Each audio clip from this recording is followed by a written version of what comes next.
It feels good to win trophies. Benfica was back at it for their first League Cup in 9 years, our eighth of our historic League Cups. That and much more. We're here. That and much more another night, another podcast. Hasta que no estás aquí dentro no sabes la grandeza de este equipo. Quero o Benfica intimidar o adversário. Quero o manto sagrado entrar com vocês em qualquer estádio e assustá-los, pá! É isso que eu quero!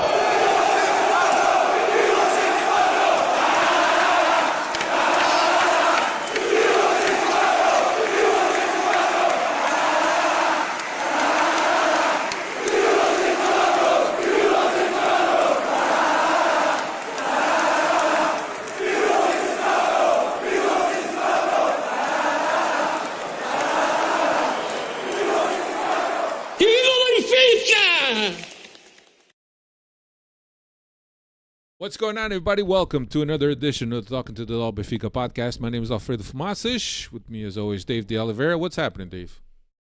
What's going on, Alfredo? Good to be back. Positive note. We always have these negative therapy sessions. We're going to have positive therapy sessions in there too. We got to celebrate when we can. So Yeah. hopefully it's going to be a nice and positive evening discussing our beloved Benfica. Yeah. Unfortunately, Chris couldn't be with us tonight, but he sends his regards to all the Freddies and all our listeners. We sure miss Chris. But Dave and I are here, and I think that's all it really matters. Dave and I and Dave, that's how you do it. Anyway, episode 547 is what we got for you. On this episode, we'll recap the Taça da Liga game. We'll also look ahead to the Portuguese, or look ahead. It's so recent that I'm saying look ahead. We'll also look back at today's game against Farense for the Portuguese Cup game down at the Algarve that Benfica didn't start the best way, but we got around to it. And we'll look ahead to a bunch of games, Dave. We got a bunch of games coming up. So we got Famalicao, we got Barcelona. The games are going to come hard and fast in this month of January, as everyone knows. And look, on one hand, it's good to watch Benfica play every three days or so. On the other hand, you gotta worry about this team. About the rotation, about certain things that happen, substitutions that you can't understand today's game. We are 3-1 and 67 minutes in, and we're making double substitution in the 88th minute. I don't understand. But those are things that we're going to be talking about. As I mentioned, 547 is where we're up to. Let's start with the Sporting game. Started at Benfica in the Final Four, beat Braga, set up a spot to play Sporting in the final. And after having lost to Braga and then having lost to Sporting, then having lost to Braga, Benfica avenged the loss to Braga. And now it was time to avenge the loss to Sporting. I'll give you the lineup. Trubin was in goal. Araújo, Silva, Otamendi, and Carreras across the back. Tinu, Kokshu, and Auschness, Di Maria, Sheldrup, and Pavlidis. Pavlidis up front. And Dave, looks like Sheldrup is finally taking advantage of his opportunities. He's taking advantage. I was hoping Chris would be on tonight because I know Chris has been a little bit more pessimistic, we'll say, of Sheldrup. He knows that there's talent there, and I agree with him. There is talent there. He just doesn't seem to hustle on the plays. But there's one thing you can't deny about the kid. The kid's he's got talent, right? And especially on a team where we know we lack players that can go at other defenders one-on-one or through teams. This is Sheldrup fits that profile right now. Still young, still has things to learn, but You can tell in this against the Sporting game, and not to get too ahead of ourselves, but against Farense, who had a huge impact Yeah. too. So he's making his case. These are what these tournaments are for, the tassage, to get some of these young players some minutes, and I'm glad he's proving Bruno Lage wrong at least, and showing that there is a player there and somebody that he can count on in the second half of the season. Yeah, no, absolutely, and I think that the media was asking Bruno Lage, and I think I don't know if he gonna be feeling pressure from the media, but certainly he's like, okay, we want Sheldrup, here you go, you can have him, and then he has that game against Braga, and then he has that game against Sporting, then he has the game again today against Farense. So it looks like it's paying off, and all the clamoring that we had all this time, asking for Sheldrup and asking for Rollheiser, and Rollheiser still hasn't happened. Prestiani is another one, and you're like, okay, when is this going to happen? Because January's games are fast and furious. So look, let's have some squad rotation. Let's give some opportunities to guys, and I think that there was I forget what game it was. I don't know if you recall, Dave, that two guys came off the bench, and the two guys that came off the bench were the guys that scored the goals. I don't know if it was against Monaco, where they had the huddle at the end, and you could hear Lage in good Portuguese saying that everybody fucking counts. You see the two guys that came out, they fucking make a difference. Everybody fucking counts. And that's what it is, right? I think that at this point, every player has to be ready, and I think that they were interviewing Sheldrup, and I think Sheldrup was very vocal in terms of he was very patient and waiting for his opportunity. His opportunity came, and he's making the best out of it. The problem is that when guys get opportunities and they don't make the best out of it, but I'm glad that Sheldrup is finally getting the recognition. I don't think he's gonna continue at the same level for until the end of the season. He's a pretty young kid, and young kids tend to hit a little bit of a inconsistent patch, especially when they start attracting more attention to them. It's a different game, but look, I'm glad. I'm glad that he's making his mark and he's finally paying off, and I guess this means that he won't be going anywhere in the transfer window, unlike Rollheiser, that might be moving out because he's not getting enough playing time. But anyway, Dave, where are my manners? I forgot to say hello to the Freddies. Cristiano is usually here. He usually does that, so I forget. Manuel da Cunha, Manny Valadão, Sneaker Shouts, Carlos Amaro, Ossi Benfica, Bruno Gil Rodrigues, Josh Almeida. Thank you, all of you guys, and good to see you guys all in the chat and doing well in this new year. And certainly Carlos says that it was a good weekend. It was definitely a good weekend between the win of the Taça da Liga and the Porto loss at Nacional. Was good. But back onto the game, Sheldrup off of Di Maria feed in the 29th minute put Benfica up 1-0. I thought that Benfica had a decent first half.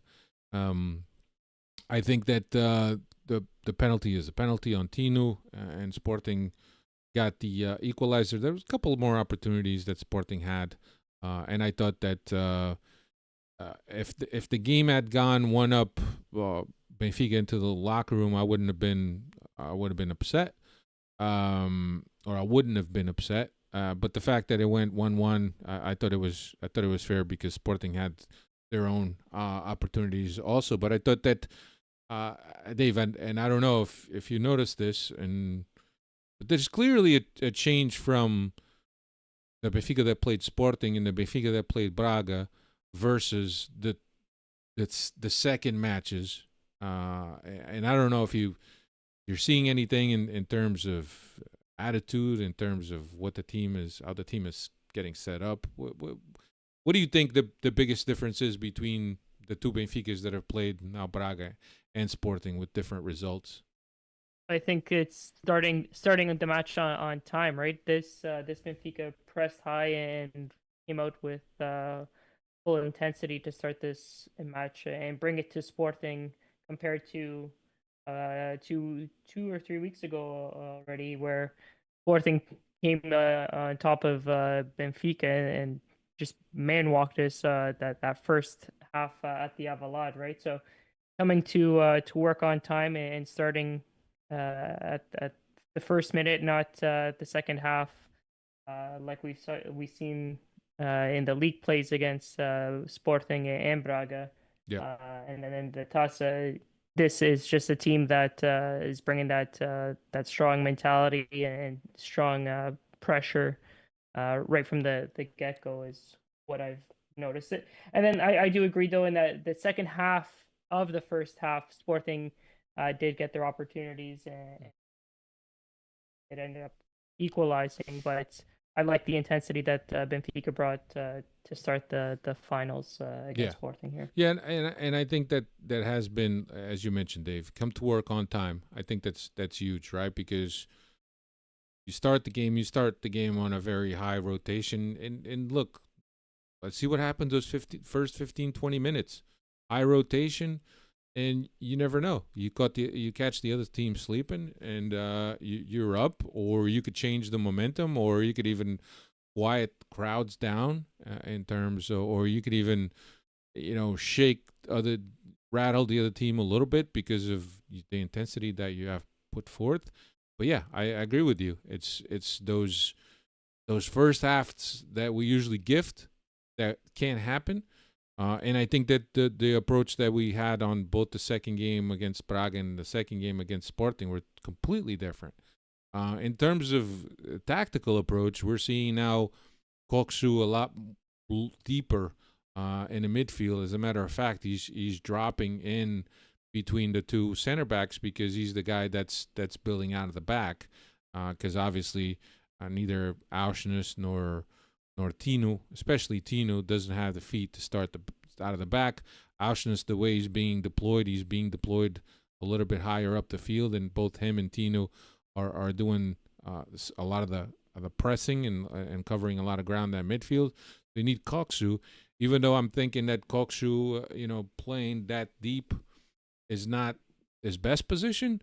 But certainly if Benfica needs to build out of the back, I think that's the guy that you need. And hence, you've heard Chris here say every week for the past 3 weeks that we need a guy. We need a number 8. And we need a guy that's going to build out of the back, a guy that's going to feel comfortable in that midfield that could play on both sides of the ball. And I don't think that Koksu is that. I think that Koksu is the best thing that we have right now in terms of a guy that's filling in those spots. But I think that he's more useful a lot higher up the pitch. The other thing that we're seeing is the good combinations between Carreras and Sheldrup. Rather than Carreras and Artur Koglu, and we have been saying here that Artur Koglu has been dragging ass and has been really poor in the past, I would say 4 or 5 games at least. And then you got Di Maria on the other side, and the variance these 2 games against both Braga and Sporting has been that Tomás Araújo has been playing right back, and that's kind of helped solidify not only the defense on that right hand side, with Ba sometimes being a little bit of a liability, but it's also helped us have a little bit more criteria in terms of the build out of the back through the right hand side. So I'm liking what I'm seeing in terms of progression. And last week I'd mentioned that the one thing that I wasn't seeing here was, we saw that initial impact that Lage brought to the team, but then after that, things have kind of gone stale, and he seems to have kind of uncovered a little bit of what needed to be done, and whether it's Koksu dropping deep or whether it's creating partnerships that are going to create mismatches on the sides of the field, and Benfica switching wings play sides or sides of wings to play in, and I think it's been a breath of fresh air, especially with Sheldrup. And look, I don't want to get too crazy with Sheldrup, and if Chris was here, Chris would have been saying, "Oh, come on, Alfredo, come on, Alfredo, But it's good to have a little bit of a breath of fresh air with Sheldrup, and so I welcome it. I welcome it.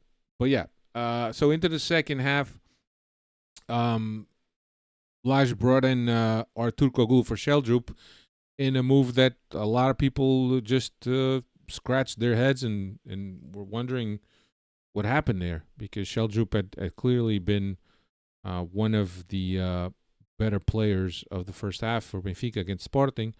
I think that at some point Laj did say that there was it was a manage the effort, or I don't know if you've heard anything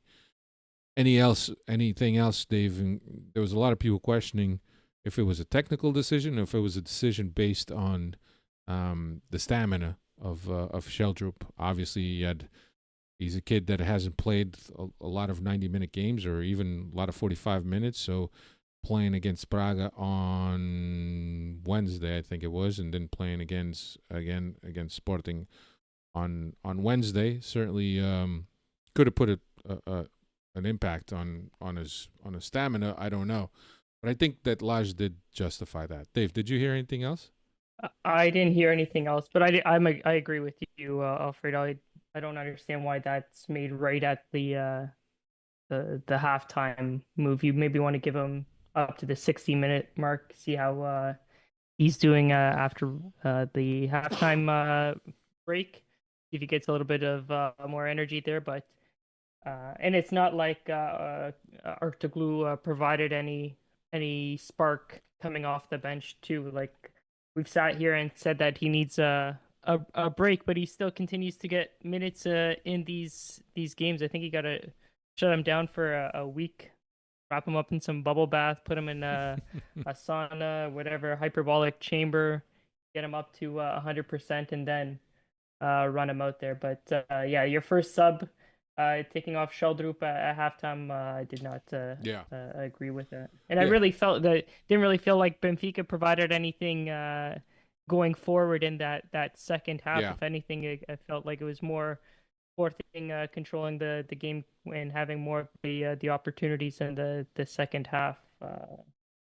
Compared to us here. Yeah, and Artur Koglu came in for Sheldrup, as I mentioned, and he was not good.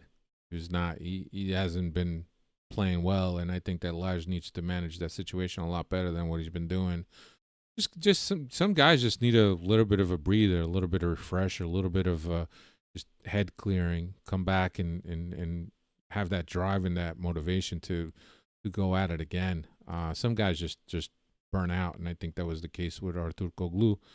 And also, he started getting more attention from defenses also. But there's a time that teams watch film and they study you, and they know that you always have one move. It's that cut inside. It's the little drop the shoulder move, and teams just catch up to you.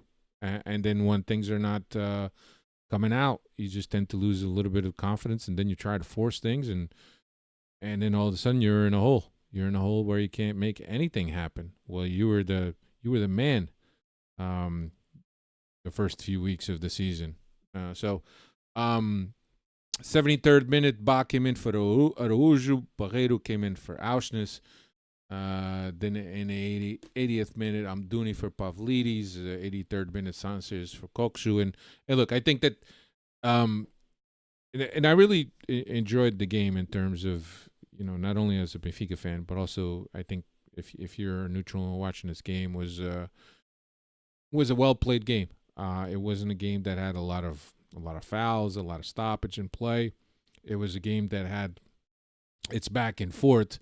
But the second half, you could really see both teams lose a little bit of gas. Obviously, if both teams had one more day of rest, meaning the game being on Sunday, I think we would have been able to see a better second half from both teams. And in this case, I thought that Benfica had lost some gas at some point. Benfica Sporting in the second half of that second half was a team that had a lot more of the ball. Wanted to score wanted to chase the result a lot more and had more legs than Benfica. And then we saw the game kind of a broken game with a lot of going back and forth and exposing each other's back lines. So, but Benfica held on, and then it was a lottery. And I don't know how you felt, Dave, but going into the penalty, I was like, oh man, I don't want to lose this on penalties. Nobody ever wants to lose it on penalties, but like you said, it is a lottery. Somebody has to win, and somebody has to lose. Fortunately for us, we won the lottery. But there was multiple times when I saw certain players coming up to take the shot, and especially as it kept on going into the later rounds, I was like, this is it. Like Florentino, I'll use for example. I didn't think he was gonna strike that ball the way he did. I thought he was gonna miss the net. Guy can't even put a pass together, and we're depending on him to score to keep us alive in this finals here. But credit to him and credit to all the guys that did step up and make their penalties, and ultimate credit to Trubin for saving it when he needed to. Yeah. And it almost seemed like as you're watching Trubin dive to one side or another, I don't know if he really was diving. I think he was just like falling. And it was the one and it was that always falling towards his left. Yeah. And it you had there was a couple times he almost caught a couple with his feet. But that Trincão was great. But I'm with you, Dave. As you get deeper into that lineup, guys taking, and you get into the Barreiro, and Tino is like, oh fuck, this is not gonna be good, right? And because then you're looking at all of Sporting's players, right? And after Renato Sanchez, it was Barreiro and Florentino. And Sporting still had Giovanni Kenda and Trincão, which happened to miss. But who would have thought that Trincão would have missed, right? But it's like, oh fuck. But look, I think at the end of the day is a great win for Benfica, a trophy that we hadn't won in 9 years, eighth of our history, and certainly after going through a bit of a downfall with the losses against Sporting and loss against Braga and being in first after Christmas, then dropping to third after New Year's, and a bunch of things happening and things with the team and the whole Otamendi going to Argentina situation and all the bad press surrounding the team. I think that you needed this. You needed this, and hopefully this sets up the team for better days and a little bit of momentum. The Porto result really, really helped because at this point we could have been 5 under Porto with Porto winning the game. So I think that we're still within reach. It's great. I think it motivates the team. It breaks up the year really nice. We're at the halfway point. Maybe Dave, it takes a little bit of pressure from the team in terms of, finishing the past couple seasons or the last season trophyless, and maybe this takes away a bit of the pressure in terms of the team winning trophies, and now the team can focus on playing how they know how to play. For sure, right? Because the Taça of the Liga being what it is, it's not the main objective. You don't go into the season and say that's the trophy we're putting all our eggs into the basket. But at the end of the day, it is still a trophy. And for as much as we rag on this team that they've only won 3 trophies since 2019 and this and that, hey, you gotta start somewhere. We gotta pick up these victories in these tournaments. So good on them, because it would have been much worse if we came away and we didn't win the trophy, right? So yeah, always better to win, and so we take it, and like you said, hopefully build off it going into the second half of the season. Yeah, for sure. And in having rotating players in, if I don't know. It's whatever. It's good to see Sheldrup, but yeah, Gary B was asking why isn't Rolheiser playing? Yeah, I think that's the $1,000,000 question. I mean, Rolheiser showed a lot of promise under Roger Schmidt at that 8th position. Guy that has touch, guy that has energy, guys that has intensity, and I know maybe Laj kind of idealizes him being on the right hand side, and with Di Maria playing the way he's been playing, and him clearly being our best player of the season so far. It's hard. It's hard to make room for Rolheiser, but I think you have to keep guys in it.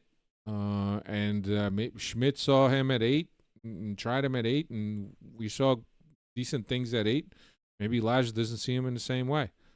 But I think it's a perfect segue to the next game with the Taça de Portugal game against Farense today when Benfica went down to Algarve to play Farense. I'm looking at this lineup, Dave, and it's Barreiros, Tino, and Auschness playing against the team that's in 14th place.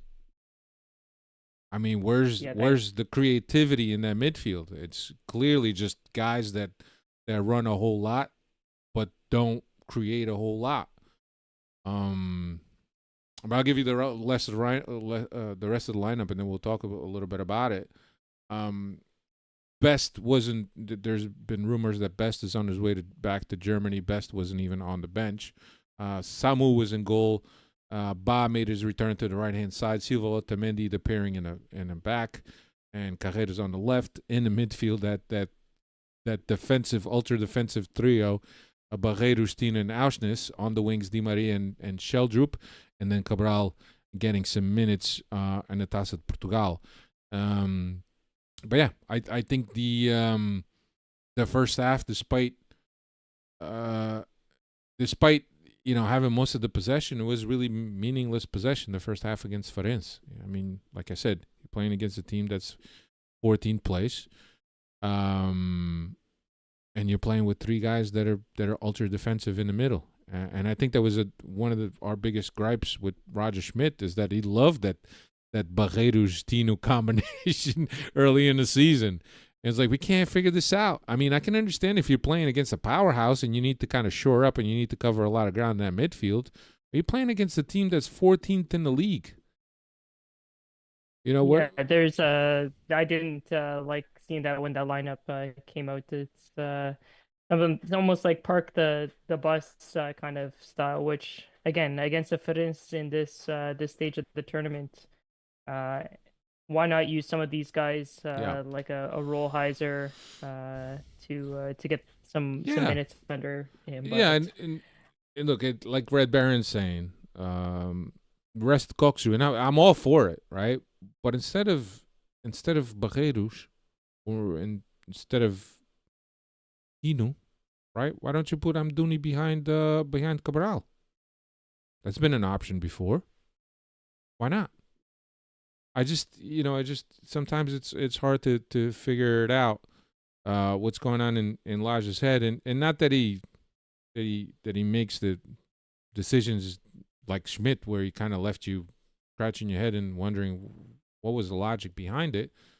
But certainly playing against the Farense team, 14th in the league. I know that you didn't get a lot of chance to rest guys, and you wanted to rest Kokshu, and you got a game on Friday and you got a game on Tuesday. I get that, resting guys. But why not Amdouni in that midfield behind Pavlidis, and let Tino and Barreiros kind of just defend, just cover ground? I don't know. Just a question. But again, 7th minute, Benfica allows a goal off of a corner kick, and I think, Dave, we've seen a lot of those. I don't know if you got any stats on that, but usually Benfica is a lot more defensive in terms of corners and not allowing goals from corner kicks. And it almost seems that every now and again we're allowing goals off of corner kicks. Di Maria came out in the 40th minute of this game. And it looked like there was a little bit of concern in terms of what he was feeling. It wasn't so much a technical option or a technical decision, but more of kind of like a precaution, if you will, in terms of Di Maria. I haven't read anything in terms of the extent of it. Um, but the thing is that I think it changed the complexion of the game, right, Dave? Because everybody knows that Benfica's style or gameplay or whatever you call it, everything goes through Di Maria. Di Maria has been our corkscrew of solutions because nobody else can do anything. So I think teams started to get really, smart in terms of how do we defend against Benfica when we know that the balls are going to come to Di Maria each time, and all we need to do is make sure that we have enough guys on that side of the field to cover any mismatches or anything like that. And without Di Maria in the second half, Benfica was much better. I know that Lage probably kicked the shit out of the players at halftime. I did read on Nabola that he had a very important conversation with the players at halftime in the locker room, and I can imagine how important that was. But certainly, I think without Di Maria, you got a chance that other guys need to step up. Other guys need to step up, and they need to make sure that they could be counted on for this team. I don't know the extent of the Di Maria's injury. I don't know if Lage has spoken about it or not in his presser. But I did hear that it was kind of a precautionary thing. I don't know if it's something to be worried about. But certainly it opened up things. Sheldrup, 56-minute, tied up the game off of Barreiro feed. 58-minute Cabral off of Auschnitz feed. And I think that after that, Benfica really opened it up. 62nd minute, Abba off of a little bit of a confusion in the box. Ended up getting it past Ricardo Velho. I thought that Benfica was well on their way because they had been dominating Farense in terms of possession, both in the first half, except the first half the possession wasn't much meaningful. The second half was a lot more purposeful, I thought, and Benfica really played much better in the second half.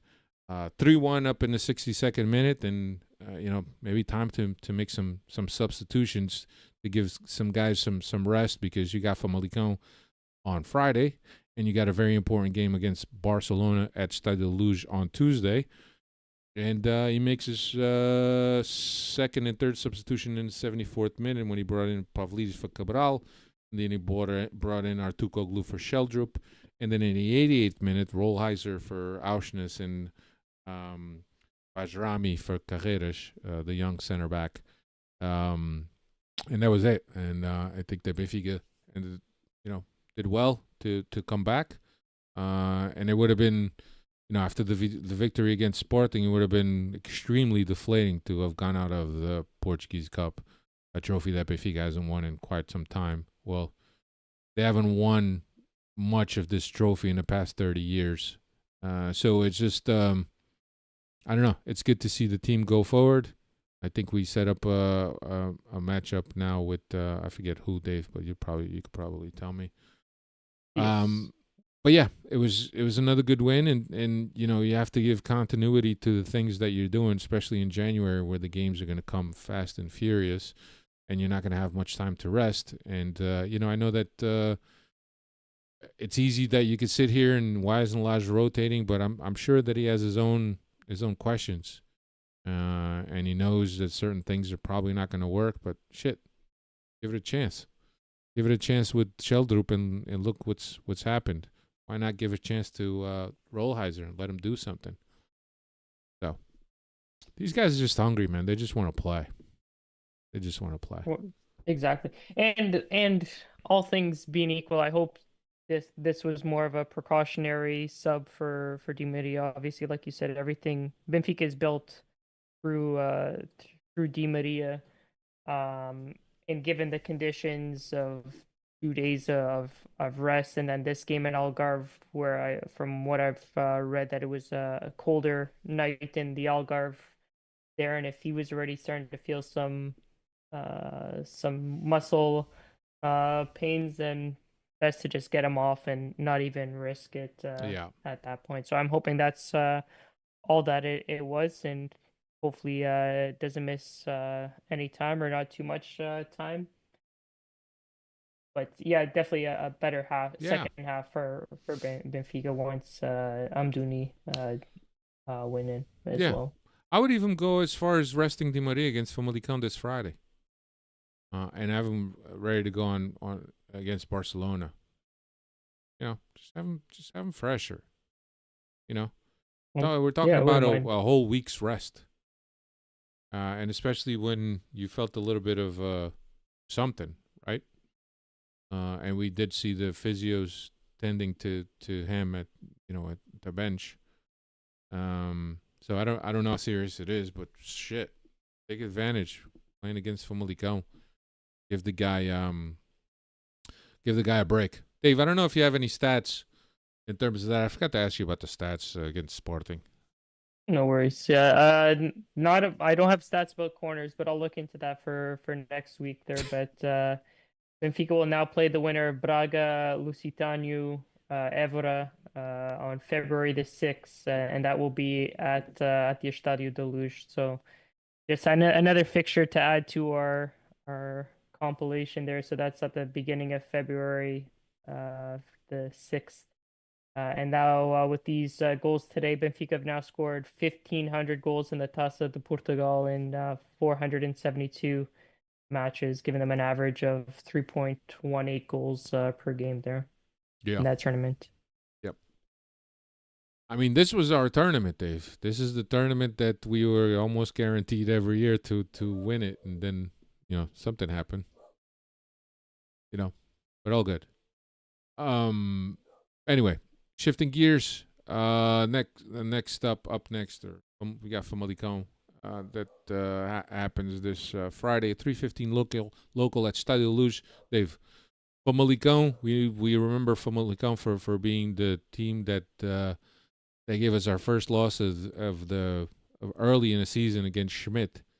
What's Famalicão been up to since then? First game of the season, and they gave us a defeat. But they're currently in ninth with 20 points from 4 wins, 8 draws, 5 defeats. However, in their last 5, they've only got 2 draws and 3 defeats, and they actually haven't won a game since November 3rd against AFS, going 4 draws and 4 defeats during that span there. So not coming in hot here. Our last 5 against them, 3 wins, 2 defeats. However, 2 defeats back to back coming in May and August of 2024 here. So they've got our hand recently. Yeah, and it's they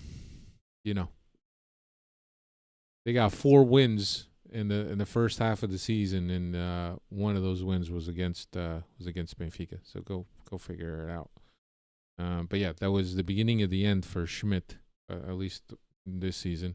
Yeah, it should be an interesting. Well, there was still a couple of more losses and drop points. Yeah, but that was. It would have been better if he left right after that one, but no, we still hung on to him there. But everybody had this huge expectation in terms of Schmidt, and everybody was waiting for him to fail, and then when that happens, like, oh, see that?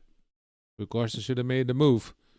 But I think that was a bit of the beginning of the end for Roger Schmidt against Famalicão. So now Benfica gets a chance to redeem themselves at Estádio da Luz this Friday, as I mentioned. So it should be a decent game. Then on Tuesday we have Barcelona, who is in second place of Champions League table, just right behind Liverpool. Barcelona that spanked Real Madrid on Copa del Rey final, Supercopa for them, and in the Middle East. I forget where they were. Abu Dhabi, maybe Saudi Arabia. I want to say Saudi Arabia, but could be wrong. But yeah, we got Barcelona that comes into and Estádio da Luz in second place, as I mentioned, with I think 5. I want to say 4 wins, 1 draw. I want to say. I actually have it open. Hold on a second. I could look it up real quick. Who's that? Barcelona. Barcelona. They are second place. 5 wins, 1 loss. out of the 6 games. They're currently in second place, as I mentioned, 3 points behind Liverpool, who is 18th and has a perfect record in the Champions League. Benfica, on the other hand, with 10 points and with 2 games left, one against Juventus, which right now has 11 points. Benfica has 10, and one against Barcelona, which is the one that comes up. And Benfica is still within that from 9th to 16th place teams that could actually qualify into the next round. But it's not going to be easy for Benfica, Dave. No, never is. It seems to be, right. You think back and how they started this tournament, 2 wins, shaping themselves up nicely with 6 points to start off the tournament, and then they go lay a stinker against Feyenoord, lay a stinker against Bologna, and hopefully those 2 games don't come back to haunt us. And we're still sitting with 10 points. All the projections at the beginning of the year that 10 points would get you through to the next round, but we'll still have to see how the other teams below us I don't know, Dave. end up, if they end up I don't know, Dave. And I'll tell you this much. You got Man City with 8 points, and I know they've been up and down this season. You got Real Madrid with 9 points, and you could expect those two to make a push on the last couple games that they have. Then you got PSG with 7 points, and they're in the elimination zone. What else did I see here? Yeah, and you got PSG. So I think that PSG. It's those teams below. Like, obviously, the teams like Madrid and City. They're gonna you would think they're gonna pick up the points. It's more of these teams that are on the bubble, like a PSV with 8 points, Zagreb with 8 points, PSG with 7 points, Stuttgart with 7 points. These teams with 8 and 7, if they pick up points here in these last 2 match legs, then we're going to be fighting tooth and nail. So if Benfica can come up with a victory or even a draw at the bare minimum to kind of pad their stats here, then we'll be in much better position. Yeah, because as I mentioned, I think that both Real Madrid and Man City, they're gonna get points. I also think that PSG is getting points. Let me see something here real quick. He was playing who?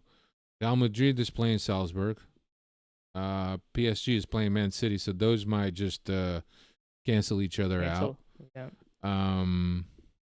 What else? And then you have PSG playing Stuttgart in the final round. Man City playing Club Brugge. Real Madrid playing Brest. So those are easy games, while Benfica's got Juventus in the last round.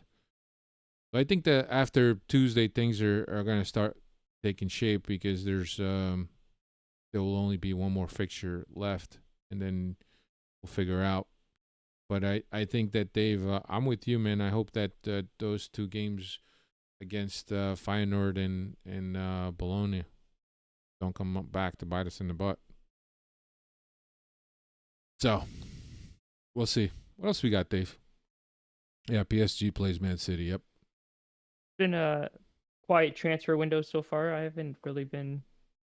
Well, no official signings and no official departures at the thing. Yeah, I don't know. Quiet so far. Yeah, I've read a little bit of that, and let me just stop by saying hello to Nelson Lucindo. I haven't seen or heard Nelson Lucindo in a long time.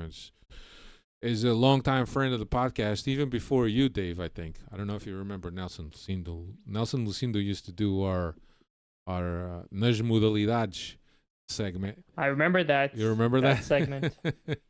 Yeah. I was a listener back then. Yeah. It's, so it's good to see Nelson. I'm happy that I hope he's doing well. But yeah, it's just, it's one of those things. You know, we'll just have to see what goes down. I don't really have much else. I appreciate all the Freddies that were here in the chat, and the ones that didn't chat. always, Cristiano should be back next week. That's it.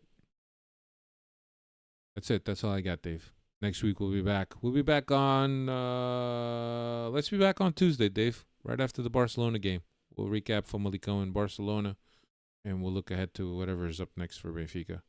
That Juventus game I don't think it's too far behind, right? We'll have Casapia after Barcelona and Juventus so Casapia on the 25th and Juventus on the 29th. Yeah. Fun never ends. No. Yep. So what we got? Carlos, is good to see Carlos. Good to see Red Baron. I know when they find out that Chris is not here, everybody pops up. That's what's up. Thanks, everybody. Carlos, I'm glad your battery lasted you, man. Thanks, everyone. We'll be back next week. Thank you for all your support, as always. Take care.